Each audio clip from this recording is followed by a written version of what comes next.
gugatan eksepsi ini, kami akan mengajukan alat bukti eksepsi.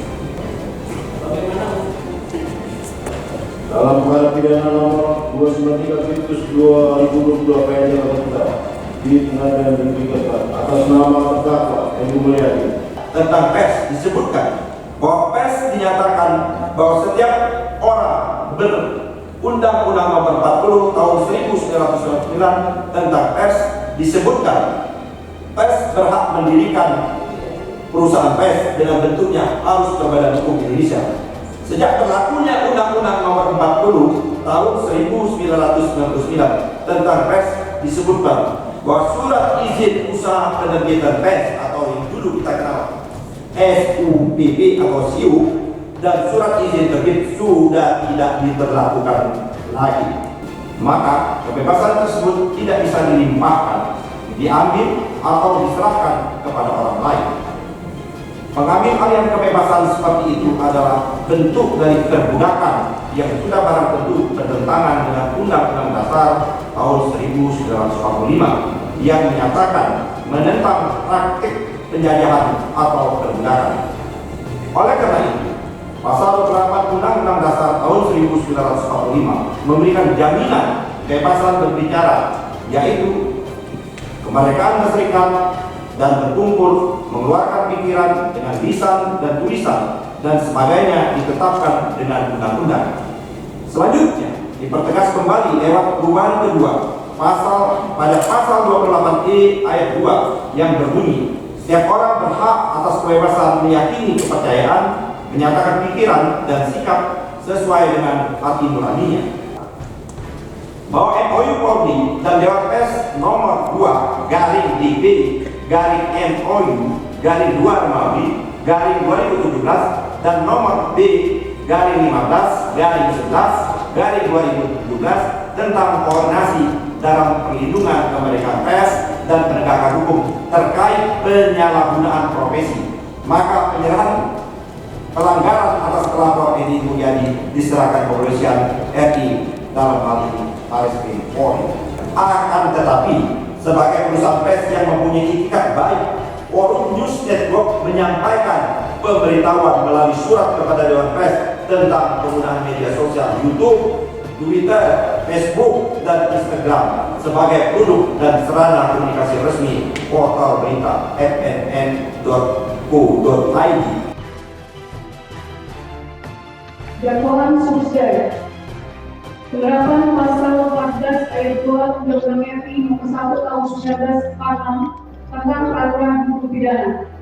Perbuatan terdakwa sebagaimana diatur dan diancam pidana dalam pasal 14 ayat 2 Undang-Undang RI Nomor 1 Tahun 1946 yang berbunyi, barang siapa menyiarkan suatu berita atau mengeluarkan pemberitahuan yang dapat menerbitkan keonaran di kalangan rakyat, sedangkan dia patut dapat menyangka bahwa berita atau pemberitahuan itu adalah bohong, dihukum dengan penjara setinggi-tingginya 3 tahun. Dalam surat dakwaannya, JPU menyatakan sebagai berikut. Pada dakwaan subsidiar dalam surat dakwaan mulai dari halaman 61 sampai dengan halaman 123, JPU justru sama sekali tidak membuatkan unsur-unsur pasal 14 ayat 2 Undang-Undang RI Nomor 1 Tahun 1946 tentang peraturan hukum pidana tentang diantaranya yaitu unsur 1. Mereka kedua, menyiarkan suatu berita atau mengeluarkan pemberitahuan yang dapat menerbitkan keonaran di kalangan rakyat. Ketiga, sedangkan dia patut dapat menyangka bahwa berita atau pemberitahuan itu adalah bohong. Justru sebaliknya, keanehan yang dibuat dalam surat dakwaan JPU adalah menafsirkan tanpa kompetensi dan tanpa kapabilitas keilmuan hukum, serta memberi opini pribadi dan tendensius memecah belah anak bangsa. Dalam dakwaan bagi subsidiar dari halaman 123 sampai dengan halaman 186, jaksa penuntut umum secara faktual telah lalai dan telah membuat uraian secara tidak cermat dalam hal telah keliru dan tidak memahami dakwaan yang dibuatnya.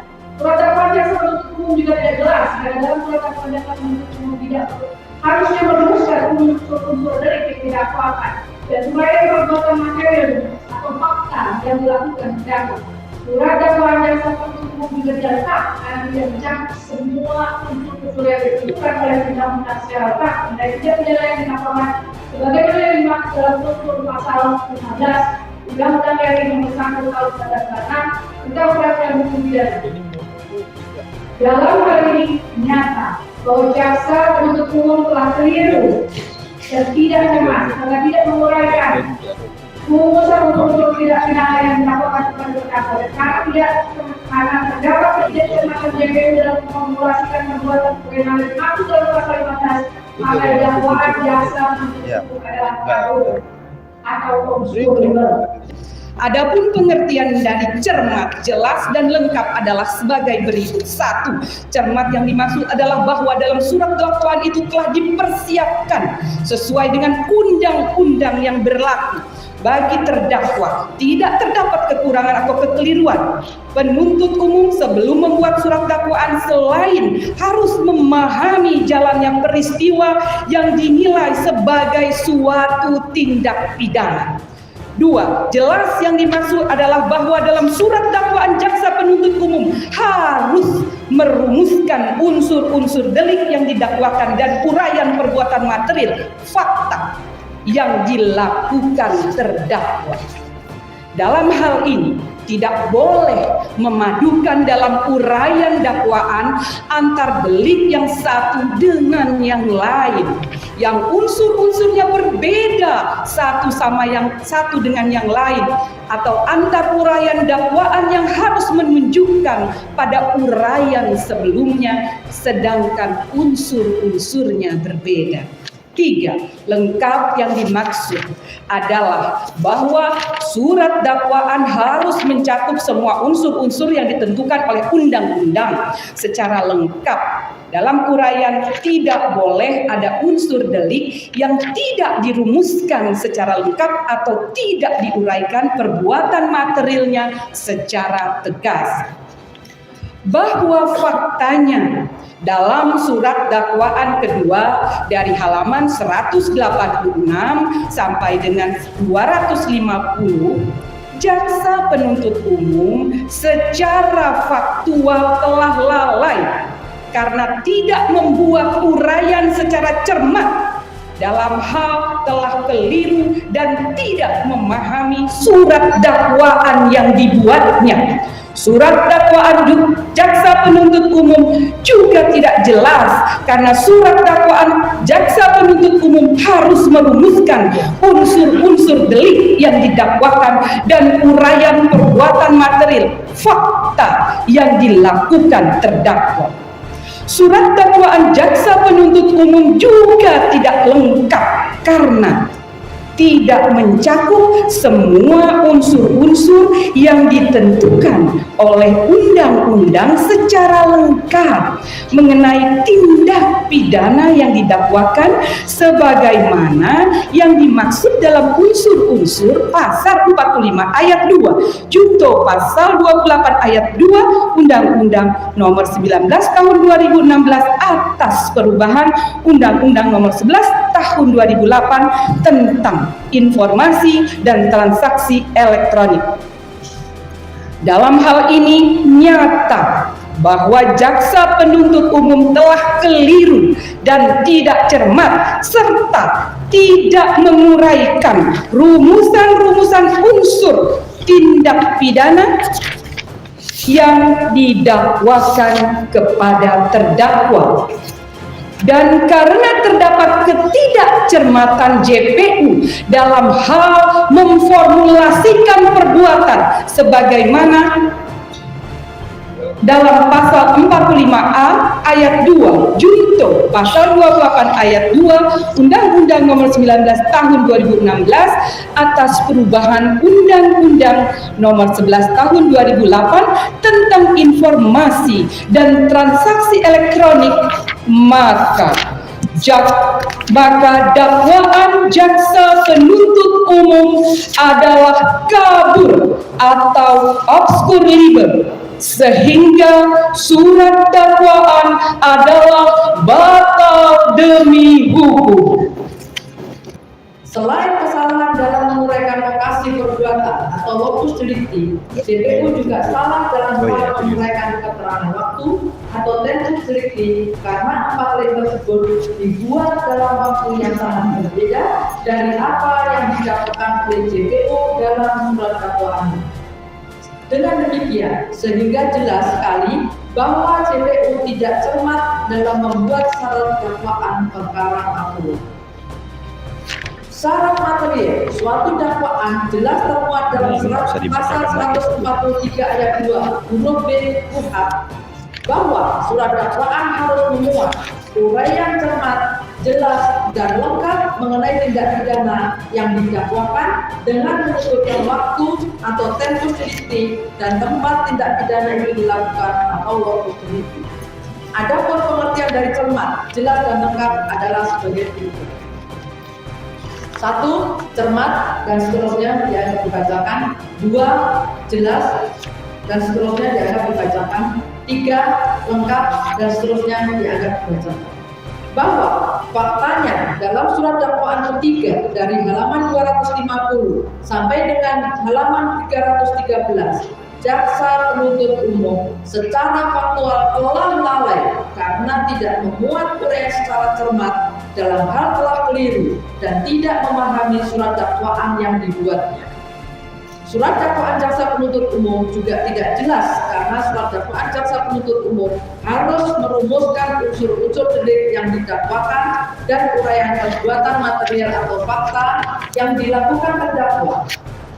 Surat dakwaan jaksa penuntut umum juga tidak lengkap karena tidak mencakup semua unsur-unsur yang ditentukan oleh undang-undang secara lengkap mengenai tindak pidana yang didakwakan sebagaimana dimaksud dalam unsur-unsur pasal 156 KUHP. Dalam hal ini, nyata bahwa jaksa penuntut umum telah keliru dan tidak cermat serta tidak menguraikan rumusan unsur-unsur tindak pidana yang didakwakan kepada terdakwa, dan karena terdapat ketidakcermatan JPU dalam memformulasikan perbuatan sebagaimana dalam pasal 156 KUHP, maka dakwaan jaksa penuntut umum adalah kabur atau obscure sehingga surat dakwaan adalah batal demi hukum. Setidak-tidaknya menyatakan surat dakwaan jaksa penuntut umum tidak dapat diterima atau batal demi hukum. 3. Mencoret perkara rem nomor 293 Pitsus 2022 PN Jakarta Pusat dari daftar kepanitiaan pengadilan di Jakarta Pusat. 4. Memerintahkan jaksa penuntut umum agar segera membebaskan dan mengeluarkan terdakwa dari rumah tahanan negara setelah putusan dibacakan. 5. Memulihkan hak terdakwa dalam kemampuan, kedudukan dan hak serta martabatnya.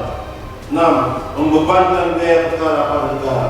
Atau bagaimana yang mulia majelis hakim beberapa lain mohon memberikan putusan yang seadil-adilnya ex equo dalam perkara ini. Bagaimana dalam putusan ini ada kata-kata tidak benar dan atau kekurangan, maka atas segala kekurangan yang timbul dari dan oleh karena nota keberatan ini pada Allah Subhanahu Wa Taala kami mohon ampunan dan kepada persidangan yang mulia yang kami mohon maafkan. Demikian nota keberatan ini kami sampaikan atas segala kesempatan yang diberikan kepada kami dengan segala keadaan dan isi hati yang paling dalam. Kami akan terima kasih. Doa semoga yang boleh majelis hakim yang menangani perkara ini mendapat petunjuk dan perlindungannya dalam melaksanakan tugas penegakan hukum dan aktivitas sehari-hari. Amin ya rabbal alamin. Wassalamualaikum warahmatullahi wabarakatuh. Jakarta 24 Mei 2022. Hormat kami tim penasihat terdakwa Ahmad Kadir SH, Dr. Ahmad Kadir SH Hukum dan kawan-kawan. Terima kasih.